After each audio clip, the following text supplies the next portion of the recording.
Yankees 3-3 since last week. Doesn't feel that way. Vibes were high about a week ago, especially after that second game against Tampa. Boston really put some water on that. Now, Dylan, I know we've talked and I've said, win that series versus Boston and I'll be back on track. I'll be right there. Yep. I'm not there. No. Lost 4-4. No, certainly not there. And Saturday's game was an absolute joke of a showing. Yeah. They swept Tampa in a weird 2-game series in the middle of August. Friday's game sucks, but I could live with it. Thursday and Saturday were disaster performances that I can't live with. You lose 1 out of 3 to Boston. You're 70-60 somehow. 6-4 in your last 10. It doesn't feel like it.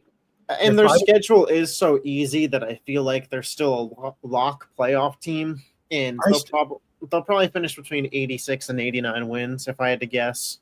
Their schedule is so easy that I still won't rule out the division just based on pure dumb luck. Yeah, we talked about this last week. The most important stretch from them is from September 2nd to September 14th. Yeah. 3-game set at Houston, 3-game set versus Toronto, 3-game set versus Detroit, 3-game set at Boston. Listen, if you close out that stretch going to Boston and winning that series at Fenway, you can kind of erase what happened here. But I do think that this series versus Boston in a larger sample size, a 4-game set, highlighted some real issues for the New York Yankees that we kind of knew were there and we knew could plague them come playoff time. They beat Boston one time this year. And they plagued them in that series. In this series, though, this series was a perfect representation of all the crap that we've been talking about is a problem. The lack of consistent starting pitching outside of Max Fried and Carlos Rodon. I mean, Max Fried allowed 1 run. Like, that is a great performance. Carlos Rodon on Sunday Night Baseball had a great performance.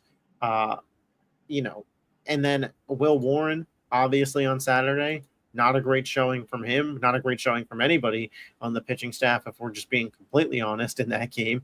And you just wonder who can you rely on outside of those first 2 guys to be your number 3 pitcher. Luis Gil did decent in his spot, but he didn't go far enough into the game for things to really matter. However, and that's been his issue too. His whole career is he doesn't go deep. He throws a lot of pitches, a lot of strikeouts, a lot of walks, a lot of deep counts. However, you can live with it if the only runs that the Yankees give up are earned runs. But in that game, the pitching gave up 3 earned runs. They lost 6-3. 6 unearned or 3 unearned runs to double up. That's why you lost. And, we've avoided it as Yankees fans because it's not a Yankee podcast, but an Anthony Volpe benching should take place. Has to. Not just 2 games. Not a 2-game benching. Yeah, because by the time this podcast is going out, he's unbenched. We're recording Monday. By the time it goes out Wednesday, he'll have played 2 games. Boone basically took his hands, slapped him on the wrist, said, "Bad Volpe. All right, now you're back." And he was 1 for his last 28 before the benching, so it wasn't even like the power wasn't there. He's just so far into his own head. And it's crazy to me that this team is so willing to force Anthony Volpe, who is not good, but won't try and make time for Dominguez, who is good. And don't get me wrong, I get it. It's like an impossible task to get Dominguez into the lineup right now with Judge having to be the auto DH. But my point being, like, you traded for a young, exciting shortstop in Caballero for a reason. Brian Cashman traded for a guy with 40 stolen bases who is the same age basically as Anthony Volpe for a reason. If you're not going to get anything offensively out of Volpe, at least if Caballero gets on, he could steal a bag. And geez, how good did that defense look Sunday night? I mean, Everybody looked more relaxed out there when making plays. Nobody felt like they were forcing anything. Like, it did shift it looked like a good defensive team on Sunday night. You would think, based on the moves they did, they tried to shore up the defense. McMahon, Caballero, Jazz is supposed to be a Gold Glove caliber second baseman. But he looked like it when he was playing next to Caballero. You have to wonder, next to Volpe, with how many mistakes he's made, is Jazz pressing? Does McMahon start pressing? Yeah. I mean, you want to say, on the surface level, it's not Volpe's fault that Jazz launches a ball into the stands, way over the head of the first baseman, but is Jazz trying to do too much to make up for Volpe's shortcomings? Yeah, You can't rule I it do out. think that plays a part in it. And again, like, all these guys are major leaguers and should be held to that standard. And, I'm not saying every single thing that we're talking about here is on Anthony Volpe, but what I am saying is the second he's come out of the lineup, things look better. So take that for what you will. Similar to the way that I talked about the Phillies, I don't think the Yankees are in the top tier of the AL. Now, the AL is worse than the NL. So while these tiers are going to sound like the Yankees and Phillies are on the same tier, they are not. They're just both in the second tier of their respective conference. When I look at the AL, my top tier alone is the Houston Astros. It's the only team Absolutely. that I believe can go on. Like, they are, in my estimation, the favorite. I don't have any question marks about whether or not they can get it done in September and October. You move down to the next tier, and that's where I have, and people are going to call me crazy or a hater. I'll explain it. That's where I have Boston and New York. That's it. I got to they're, disagree there, but I'll let you finish. They have the two best run differentials in the AL. 101 for the Yankees, 100 for the Red Sox.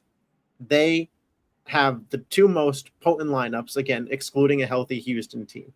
They have, in my estimation, the best pitchers to open a series aside from Tariq Skubal. So, and then in the next tier, I have Detroit, Toronto, and Seattle. Toronto simply because I don't trust their pitching come playoffs, and Detroit and Seattle because come playoffs, I only trust their pitching. See, I understand. I just can't, in good faith, put the Yankees above almost any of those teams. I think Houston being alone is more than fair. But then I also think that there is no team in tier 2 that I trust. I leave tier 2 empty. And Yeah, I then mean, if you wanted to put a gap there, like, so be it. but then tier 3 for me is going to be Boston, Detroit, Seattle, followed by Toronto and the Yankees in the next tier below that, because one, I don't trust Toronto's offense, defense. I've been, saying that for I don't know how long now. I don't trust Toronto, but I don't trust the Yankees. I know they're kind of supposed to be, that dichotomy with the Dodgers, I think the you don't dyad trust in the them league. because they're your team. But I And think, that's absolutely I think true. from an objective perspective, Absolutely true. In the AL, they have the best lineup.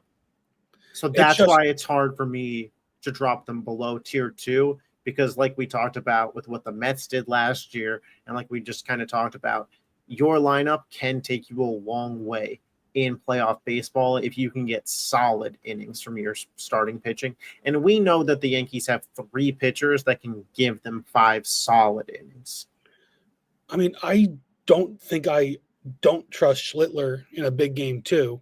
He hasn't pitched in one, but he hasn't given me any reason to think he'll blow up like we've seen Will Warren blow up from time to time. Yeah, I would go Schlittler over Warren for sure. But I can't say that I definitely do trust him.